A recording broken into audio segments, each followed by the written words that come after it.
ஒரு வீடியோ ஒன்று சுற்றிக்கிட்டு இருக்கு. என்னென்னு பார்த்தா வழக்கம் போல தான் ஒரு பெண் ஒரு ஆண் லவர்ஸ் போல் அந்த வீடியோ ஒன்று சுற்றிக்கிட்டு இருக்கு. பார்த்தியலா, பெண்கள் இப்படி போகிறாங்க அப்படி போகிறாங்க அப்படின்னு சொல்லி அதில் பேசுகிறாங்க. என்ன, நம்ம ஒன்றே ஒன்று தான் கேட்குறோம்.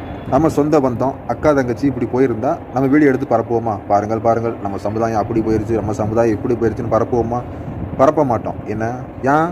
அது நம்ம சொந்த பந்தம், இது 4 பேர்த்துக்கு தெரிஞ்ச நமக்கு அசிங்கம் அப்படின்னு நம்ம நினச்சி அதை எப்படி டீல் பண்ணணுமோ அப்படி பண்ணிக்கிடுவோம். சரிங்களா? நம்ம சமுதாயத்தில் ஒரு சின்ன நோய் ஒன்று இருக்குது.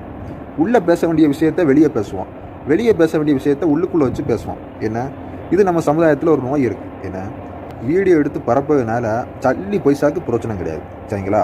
நாளைக்கு அந்த பெண்ணோ அல்லது பெண்ணோட சொந்தக்காரங்களோ அது ஆணோட சொந்தக்காரனை எவனாவது கொண்டு போய் கேஸு கொடுத்தாங்கன்னா நீங்கள் தான் கம்பி எண்ணுவீங்க. சரிங்களா? இது கடந்த காலத்தில் பல விஷயத்தை நம்ம பார்த்துருக்கோம், அதனால் சொல்கிறோம். சரிங்களா?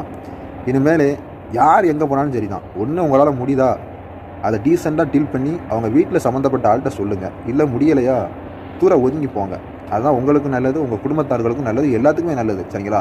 ஆமாம், அந்த பெண் அப்படி போயிடுச்சு, இந்த ஆண் அப்படி போயிடுச்சு, நம்ம அப்படி செய்யணும் இப்படி செய்யணும், அதெல்லாம் தேவையில்லாத வேலை. சரிங்களா? வரக்கூடிய காலகட்டத்தில் இது போன்ற சம்பவங்கள் நடந்தால் சம்மந்தப்பட்ட பிள்ளைகள் இடத்துலையோ சம்மந்தப்பட்ட பெற்றோர் இடத்துலையோ சம்மந்தப்பட்ட அவர்கள் சொந்த பந்தத்திட்ட சொல்லி அந்த பிரச்சனையை முடிக்க பாருங்கள். அந்த பிள்ளைகளுக்கு புத்திமதி சொல்லுங்கள். சரிங்களா? அதுதான் நீங்கள் செய்யக்கூடிய நல்ல விஷயமாக இருக்கும். மாறாக இப்படி வீடியோ எடுத்து பரப்புவதனால எந்த ஒரு பலனும் கிடையாது.